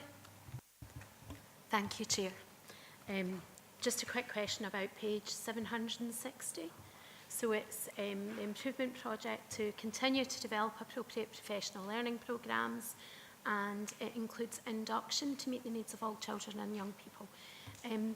The induction programme, is that specifically for new staff, or would that also include where members of staff are redeployed perhaps from very small rural schools which are very family orientated and run very differently to much larger town schools with bigger staff, higher numbers of children?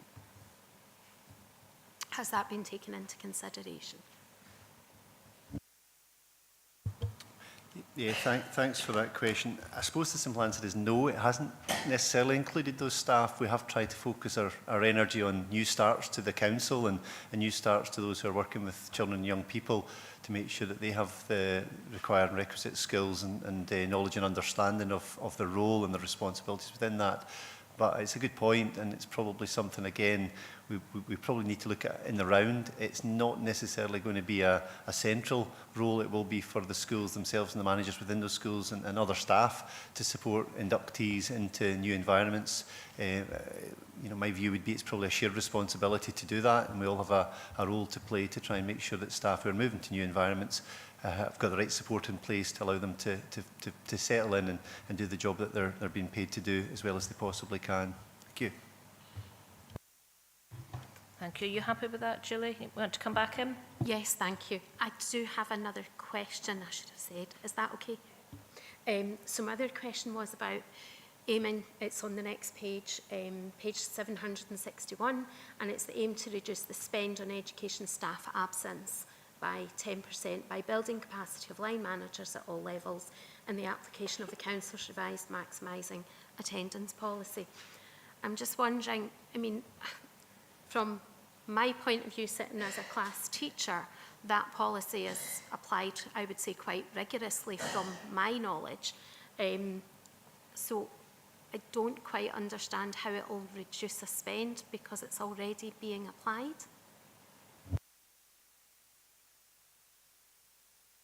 Thank you, through you, Chair. It is being applied, and it's been applied on the whole very well, but there are instances where perhaps either through new starts, those who have potentially not got that knowledge and understanding of the policy. The policy has been in place for a number of years now, and a lot of what we have to do is refresher training to make sure that people are aware of the roles and responsibilities.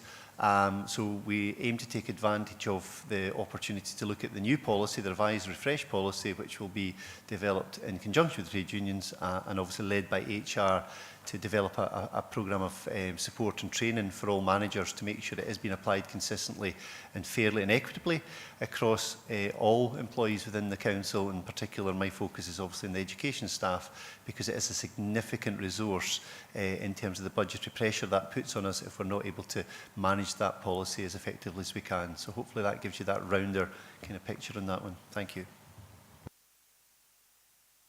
Thank you. Any other questions? Okay, we'll move to recommendations. Members are asked to 1. Review the summary of performance for the Education Resources Service Plan for the period 1st of April 25 to the 30th of September 25, which includes council plan delivery, service plan delivery, change and improvement activities, success measures, service-specific, council-wide, including health and safety and local government benchmarking framework, and the management of the risks within the services risk register. And 2, scrutinise the exception reporting and consider whether the actions proposed are adequate to improve performance and future monitoring of areas which have not yet met the target. And I notice that it's not in the papers, a recommendation 3, but I'd like to add, because in page 771 there are amendments, so that we agree, as the other 2 reports, that the proposed amendments to performance information for School Service Plan 2025-26. Okay, so agenda I18, any other business deemed urgent by the Chair. I've got no other business deemed urgent. Move to 19, Local Government Scotland Act 1973. Members, do we agree to adopt the resolution to exclude the public from the meeting in terms of section 50A(4) and paragraphs 6, 8 and 9 of part 1 of schedule 7A of the Local Government Scotland Act? Do we agree? Okay.